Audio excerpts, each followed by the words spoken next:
Boko Haram is luring young people with no prospects from the Lake Chad, where 96% of the population is illiterate, and young people have resigned themselves to scraping by with intermittent jobs.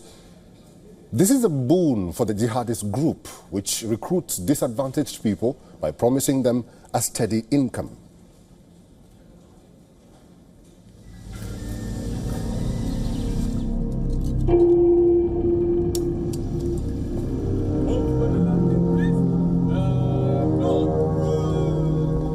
Boko Haram jihadists have sowed terror among those living around Lake Chad for some 15 years, disrupting the fishing, farming, and herding on which millions depend.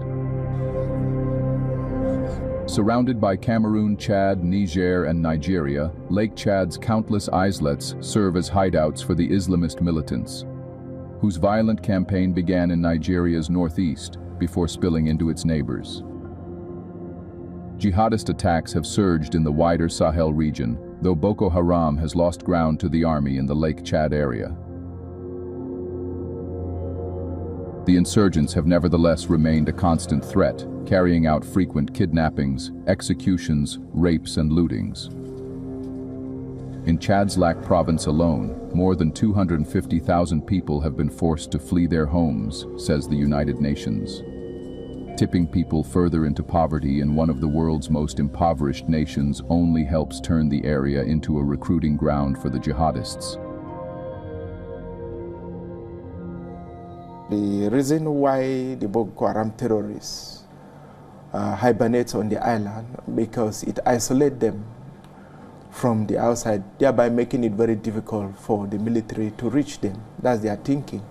And so there are times we do bomb them from the air, but it's not too effective.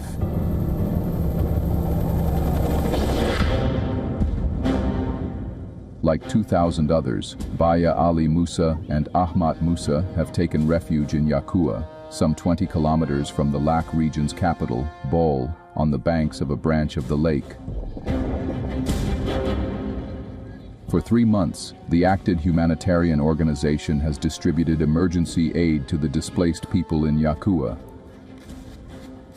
Chad's Lac region is one of many around the world to be hit by cuts in the United States' foreign aid budget ordered by President Donald Trump. They are using commercial drones for military activities. They tie bombs to commercial drones and use them as kamikaze drones. That is, they control the drones onto the troops and just release the bomb sometimes together with the drones, to bomb troops' location. They target our logistics base, our command and control centers. Having accounted for half of the World Food Programme's funding, the United States was the UN Food Agency's top bankroller, followed by Europe. At the beginning of July, the WFP suspended its flight service between the Chadian capital N'Djamena and Bol. The Boko Haram terrorists that have been fighting for more than 10 years, they were having a large chunk of the land under them, but now everything is retrogressing for them. Nobody fights a government and win. So the best thing is that they should come out, surrender, and there is a place for them if they surrender. As the international climate for humanitarian funding has gone cold, at the national level, Chad has also prioritized sending emergency aid to its eastern border with war-torn Sudan.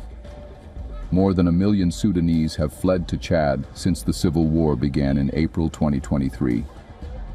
Africa Bureau WION, World is One.